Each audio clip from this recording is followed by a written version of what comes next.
You ever feel like you're in a constant cycle of always working on your junk and never making any progress? That's kind of where I feel at. So I posted a video recently on this piece of junk where I was getting low oil pressure when it was cold, which was the O-ring on the pickup tube. And I know generally when you start messing with oil pans, especially on the LS motors, in my experience, anytime you take the oil pan off, you run a risk of disturbing the rear main cover. And that's mainly because two of the bolts that hold the oil pan on also go up into that rear main cover. And when you take those bolts out and you put them back in, it's very easy to disturb that cover. And in doing so, after I started my truck, I took it for a drive to see where everything was, see how everything was running. And then when I brought it home, I had a giant oil leak, oil puddle sitting on my floor. And I took a look and it was dry. Everything was dry around the oil pan except at the back. So my initial thought was, well, it's either rear main or the rear cover is leaking. So I checked the oil. It was down a quart. Maybe not quite a quart. Probably down a quarter of a quart, I should say. It was down to like the first dot on the dipstick.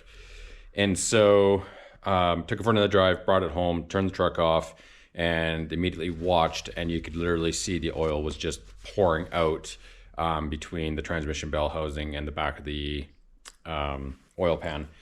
So one of my worst fears came true doing the oil pan on this. And I was really hoping that wasn't going to happen, and it did.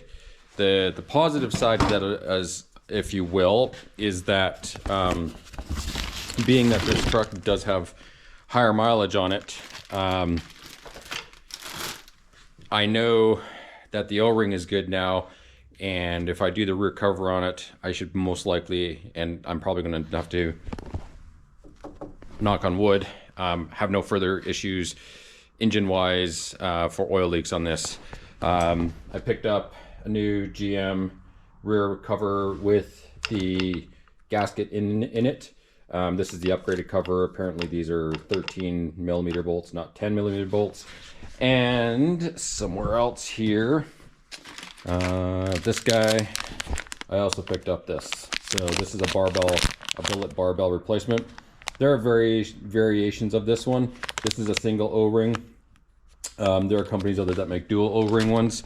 And I read a lot of stories about where when they tried to install those, because of the sharpness of the hole on the inside of the block, it had a tendency to tear the second O-ring and lose it within the engine. So I don't want to do that. So basically where I am at now is I got the dry shaft to remove. I've got the transfer case to remove, which isn't too bad. It's more awkward because it's only about 75 pounds, so it's more awkward to remove that. Transmission has to come out. You can still see oil is still seeping down the back cover there. Exhaust has to come out, unfortunately, because it runs right underneath my oil pan. So the exhaust will have to come out, and you can see, I got a light here. You can see on the ground oil spots and how wet it is all through here. So it is leaking a lot.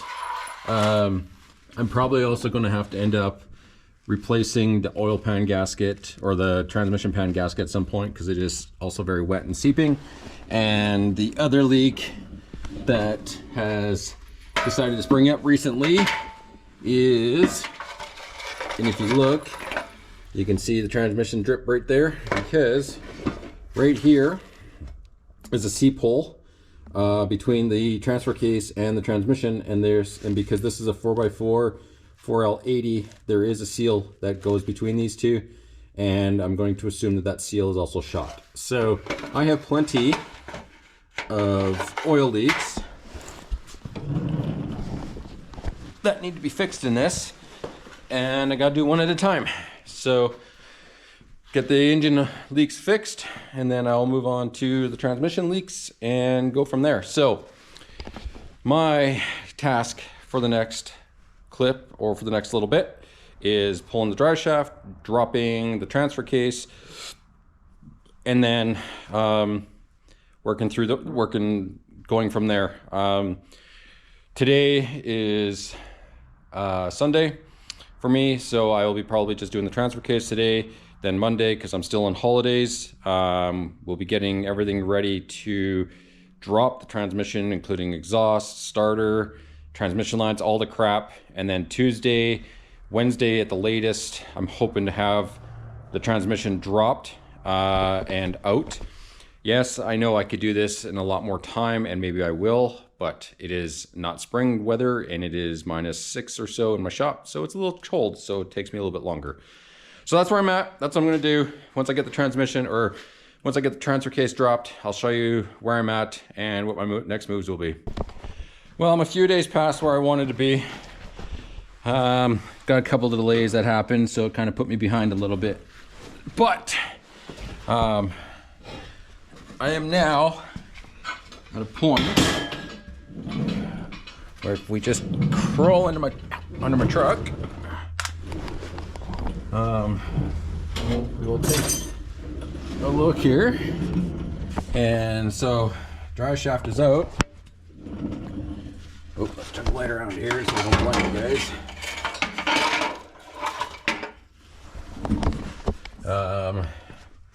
Transmission is up on, is being supported. I got all the bolts around the case out. You can now see that I'm leaking like a sieve here where I shouldn't be, because there is a seal there. So that sucks. It tells me that that seal is in much worse condition than I thought it was. So it's been on borrowed time, because you can see how quick it's dripping. Transfer case is all free. It's ready to be pulled. I figured, you know, everyone likes a funny struggle video. So I figured, let's take a video of me struggling to get this transfer case out. It's usually not too bad. I find if you lay on the opposite side of the part hanging down, and you get one hand under the case there, and you get one hand up under the snout here, you can usually get it to come back. Comes back, rests on the top of the torsion bar, and then you just kind of snake it down that way, and then all through the holes here. So figured we'll just set up the camera, and you can watch me struggle, and you can watch my transmission leak fluid out like a sieve.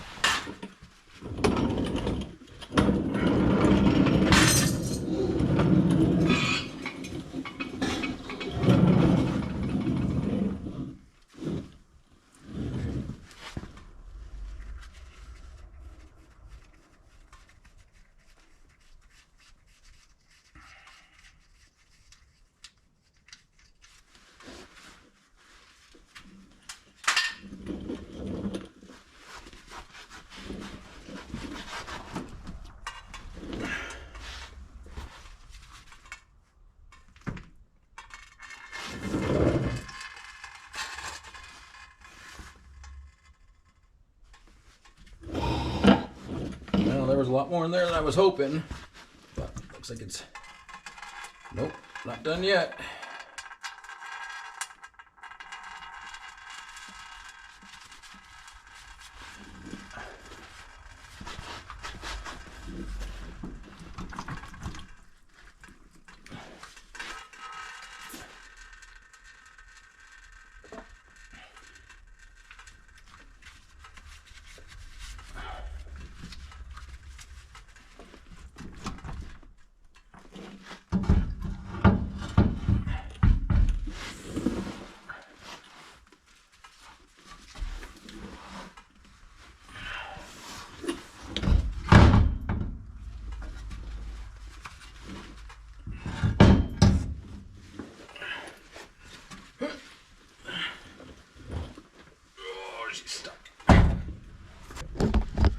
Well, that went a lot better than I anticipated it could. Didn't actually struggle too bad. Actually came off pretty easy. Grab my light here. I'm sure you saw the transmission fluid that came out. I'm just going to show you that seal. So you can see that brown ring is the seal. It's held in there by that snap ring there. So basically, I gotta buy the new seal for that. You can see someone siliconed around the two halves, which, I mean, it's fine, but there's actually a gasket that can actually be put in place there. So I'll have to clean this all up, get that seal on order. I meant to, it slipped my mind, but get that seal, get this flange all cleaned up. Transmission is almost ready to come out. I just got the dipstick tube and the two cooler lines, and then the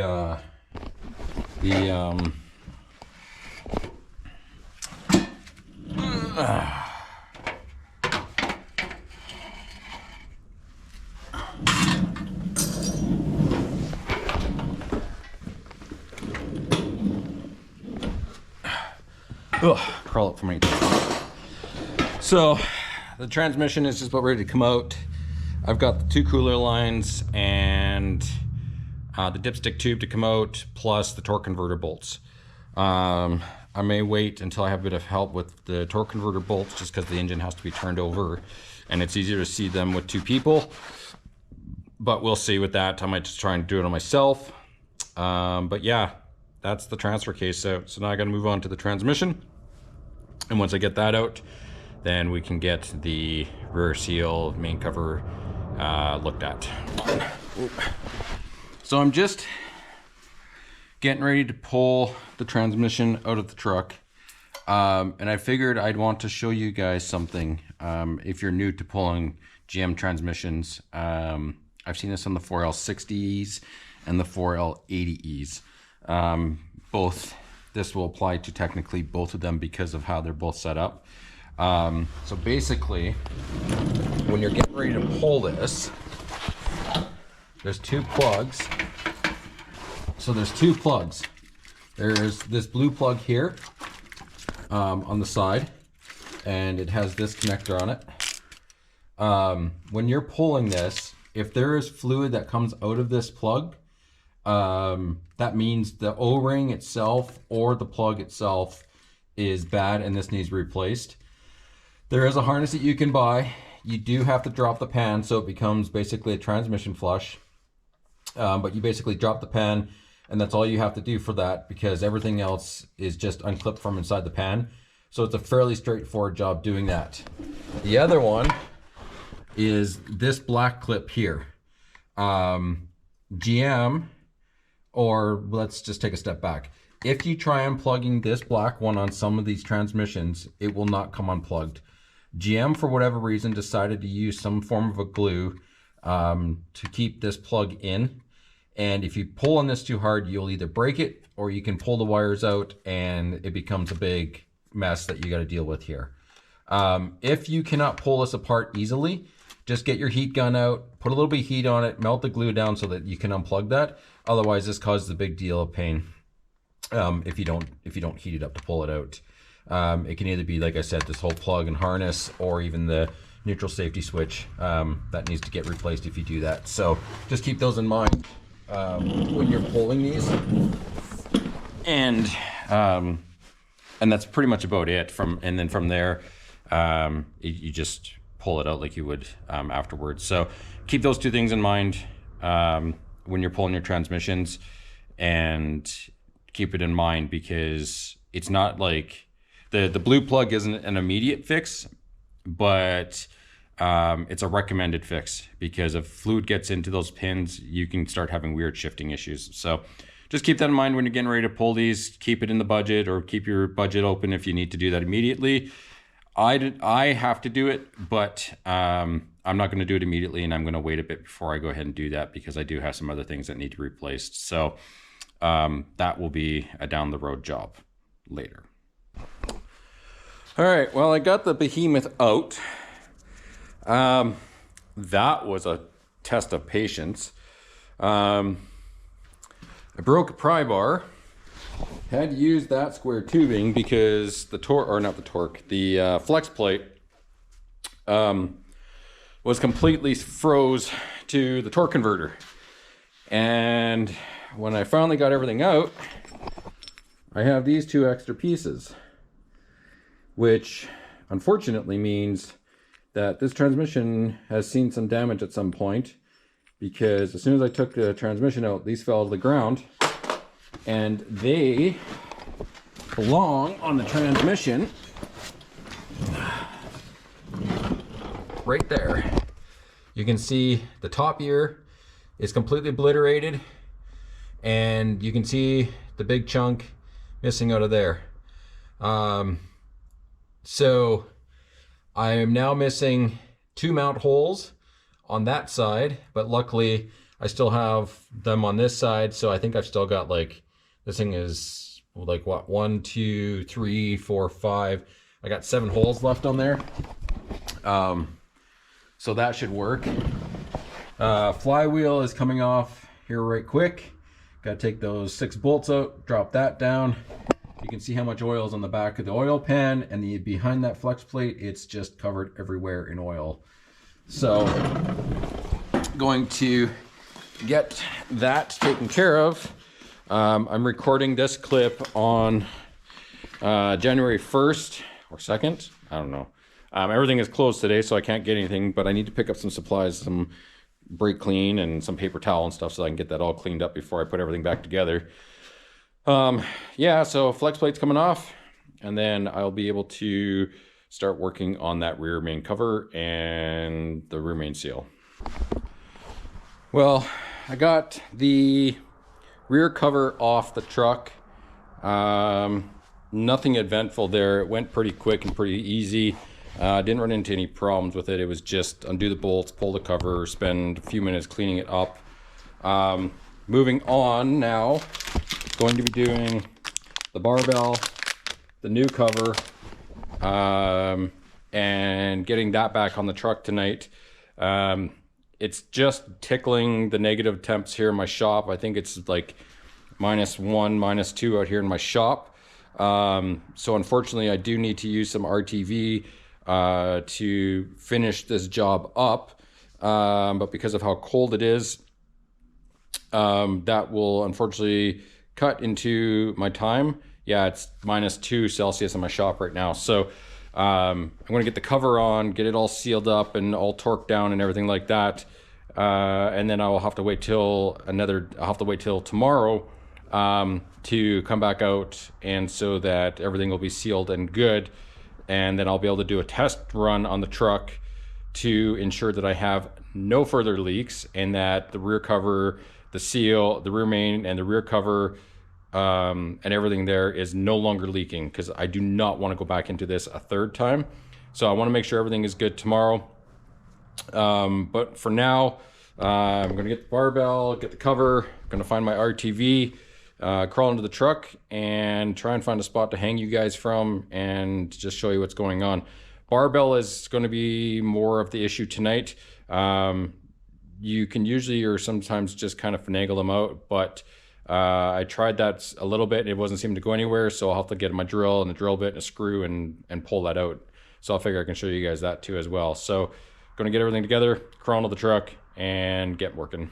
So I've cleaned up all the surfaces. I'm going to get the barbell out now. One of the things that I noticed that I'm going to have to do some investigation on and see if it's going to be a problem, but the back end of my crank, it's got a bit of a lip on the back side compared to the inside, which is smooth. I don't think it's going to cause any problems, but apparently it's going to have to be something I keep an eye on if I have to sleeve it or if I'm going to have to sand it or whatever. But for now, I don't see any foreseeable issues with that, so I'm not going to worry too much about it. We are going to get that barbell out, and I'm just getting my drill ready here.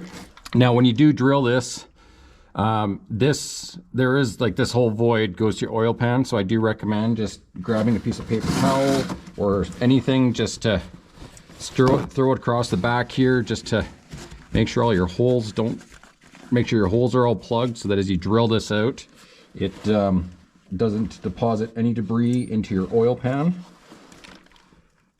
It is plastic, so you don't have to drill that hard.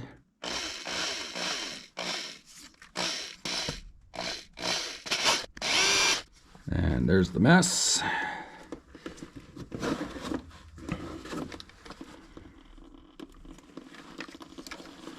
So this one I didn't need a screw, it just came out. And it's just like anything else, it's got O-rings on there that do wear out. So when you're doing this job, it's always a good idea to just replace it. Here's the new barbell. Just a metal one, new O-ring. Just gonna take a bit of this oil, just throw it around this O-ring here, just like this. Just give it a little bit of lubrication, and we'll just stick it in the hole.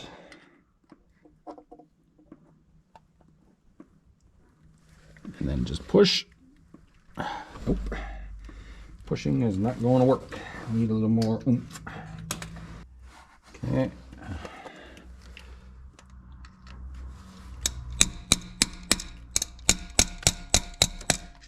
There. She's installed.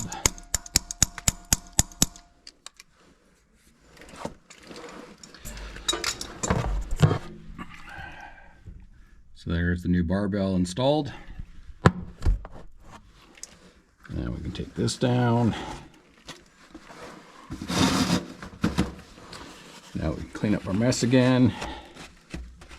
I'm not too worried about the surfaces for the, like along here, but down here in the bottom, where it's against the oil pan gasket, we want to clean this up as good as we can get it, because we do have to put RTV in the corners. And if you look, I'll just take like this spot right there, which you can see is clean, throw some cleaner on it.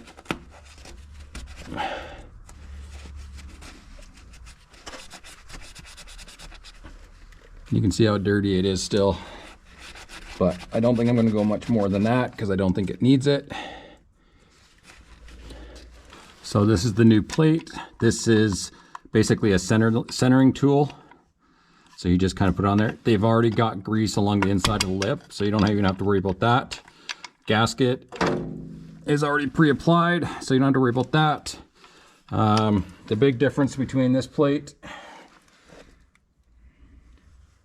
and the old one is just the bolts. They changed the bolts from a 10mm head to a 13.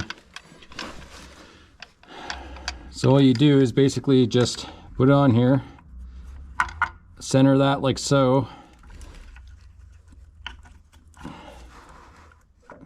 and then push the bolts in.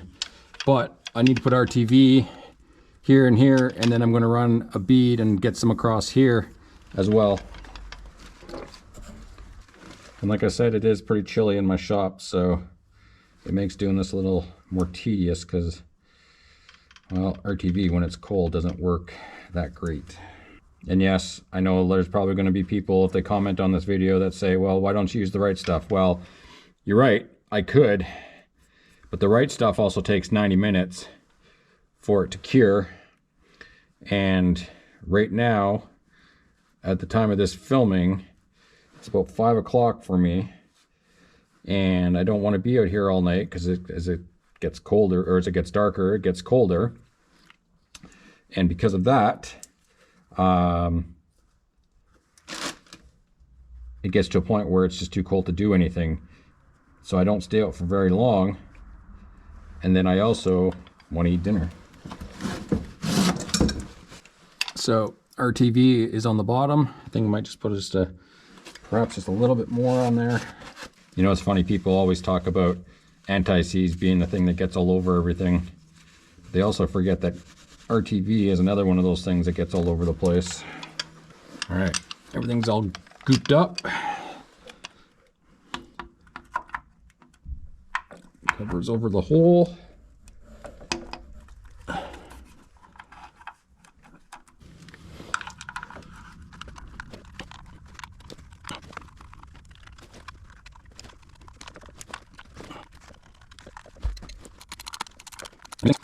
And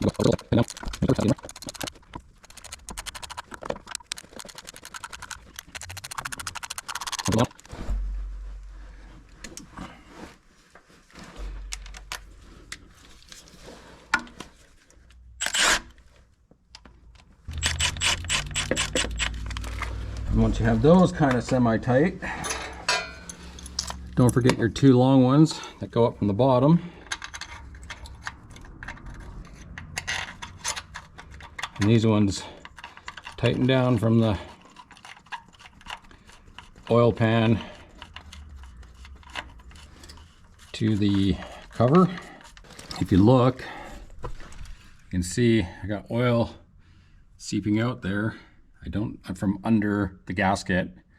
So you can see that oil was coming up there, so that sucks. It's on the bottom side, so it's not gonna affect my RTV, so that's okay. But we still need to clean it. I'm gonna pause it here because I gotta get my torque wrenches, because these bottom two, these two here are down to 106 inch-pounds, and I think these are something like 20 or something. So just gonna pause it, get my torque wrenches, find the specs, and then we'll torque this up and let this sit. Well, I was kind of close. So these are 106. These are all 18. If you're like me and you have old tired eyes, this is not a sponsored video, but these Amazon torque wrenches by Lexavon, I really been enjoying these. One of the nice things I like is they got bright yellow letters on the black background, and it makes it so easy to see what your numbers or where you're going to be. These are by no means like super high-end torque wrenches. I'd put them on the same level of quality as like Harbor Freight or Princess Auto or any of those brands that you have. But for the general hobbyist, they're perfectly fine. I've used them lots, never had problems, and I'm really enjoying these high contrast letters. So we're going to torque these two bottom ones first. So that's 106 inch-pounds. Oh, dang it. This one's 1/4 inch. I gotta go find a 1/4 inch 10 mil. You know, for a truck that's lifted, currently up on jack stands, you think it wouldn't be too hard to get underneath this thing, but let me tell you, it's a lot harder than you would think. This one doesn't click. You just kind of feel it kind of like pull out. Not really pull out, I don't know. You just kind of feel it like fall. It makes a bit of a noise, but they're not like your typical big wrenches where they go snap, snap. Or those two are done, I should say. So we'll just put that back, put it in its case. It's a 3/8 version. Foot-pounds. This one starts at 10. 20 foot-pounds is not a whole lot. 18, I mean, it's not a whole lot. So we'll just kind of work on a pattern here. So we shouldn't have to do too much on these.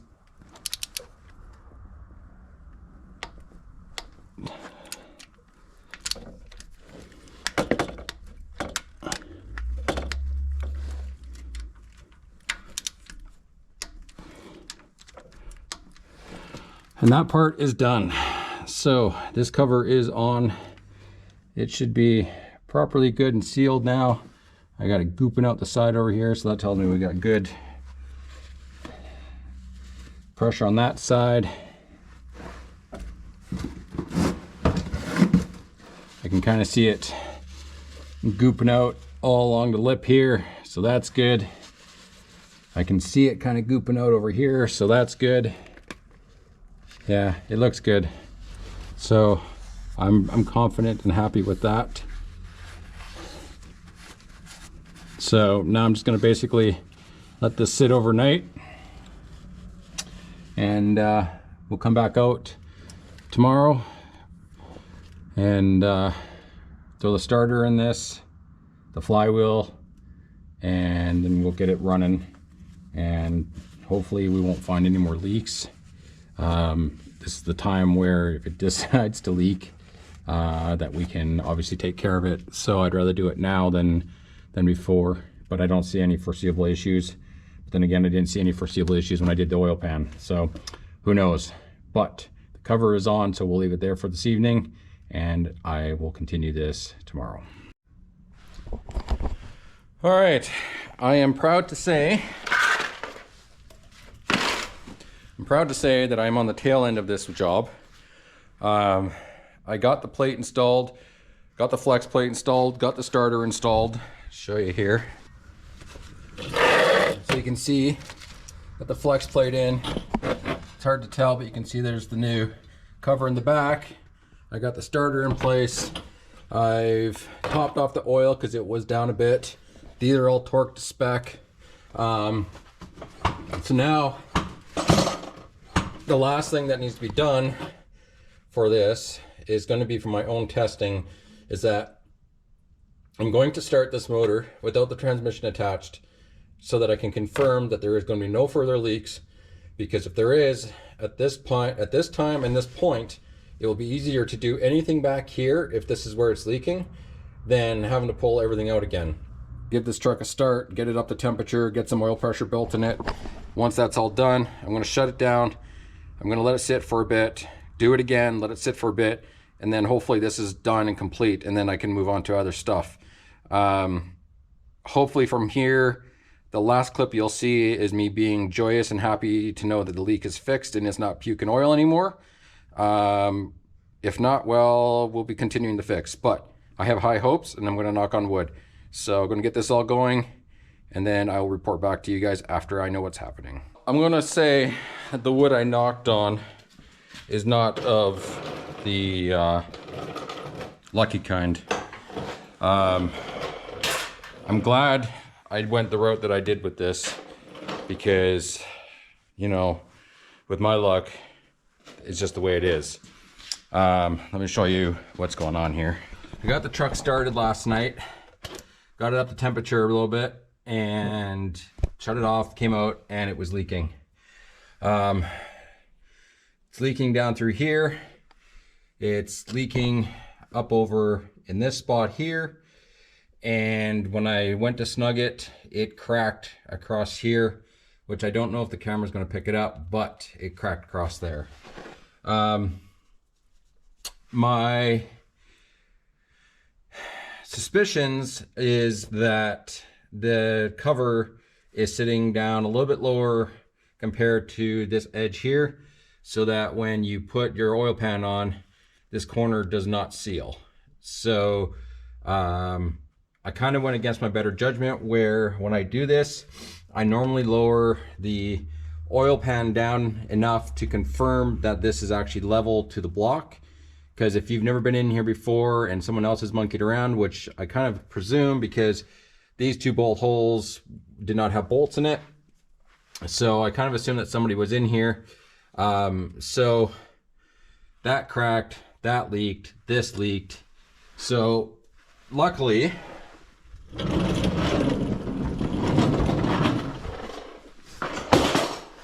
I went on Marketplace, found a replacement pan, 40 bucks.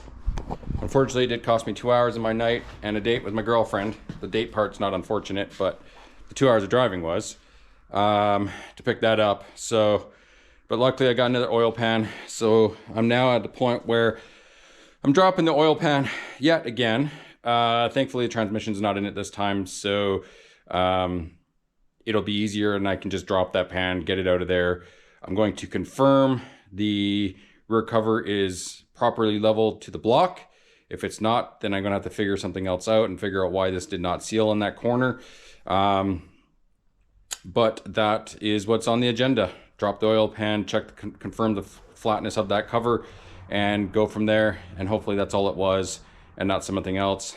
Costs me more time. I picked up a little bucket. That way I can drain my oil out and everything else so that I don't have to buy more oil and just move from there. So once I get it down, I'll see where it's at and see what the problem may have been. All right, I got the stupid oil pan out again, and I'm going to say a couple things. First thing I'm going to say is part of this problem is a fault of my own.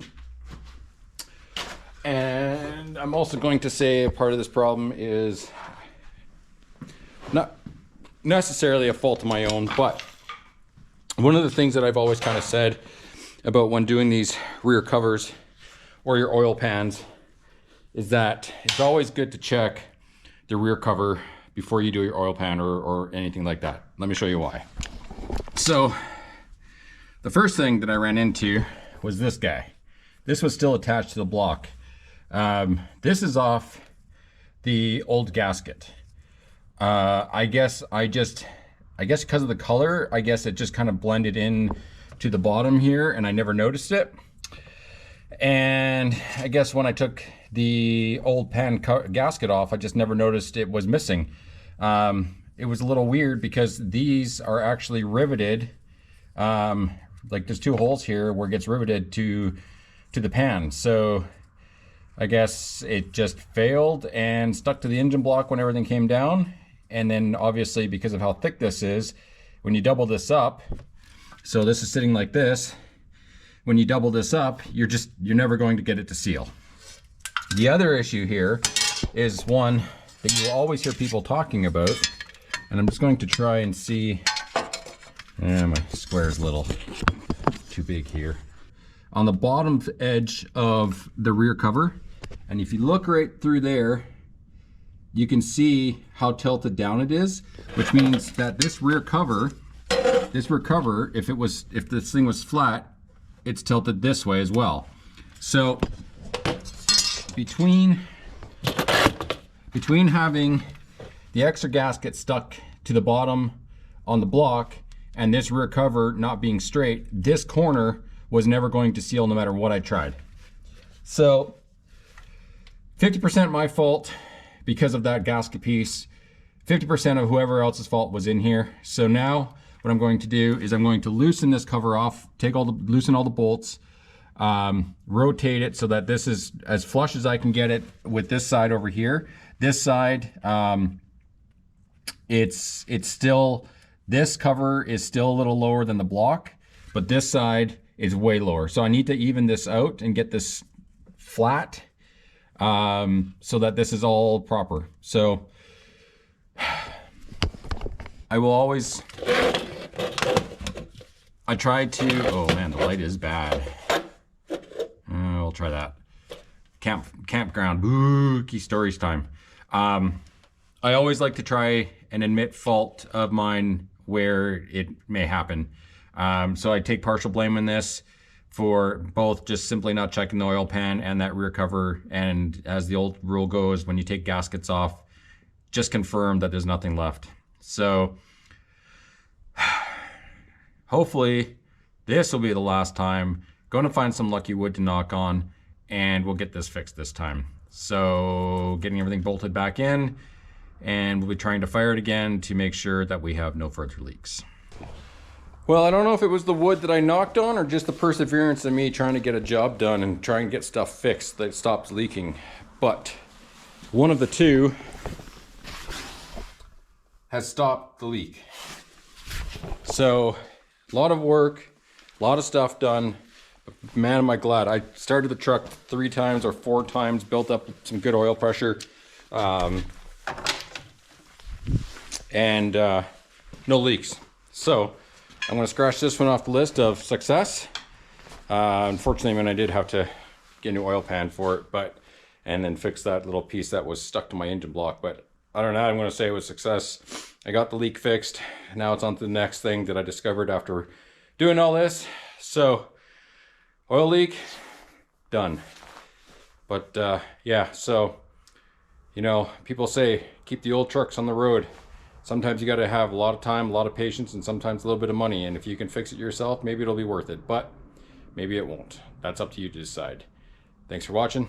See you in the next one.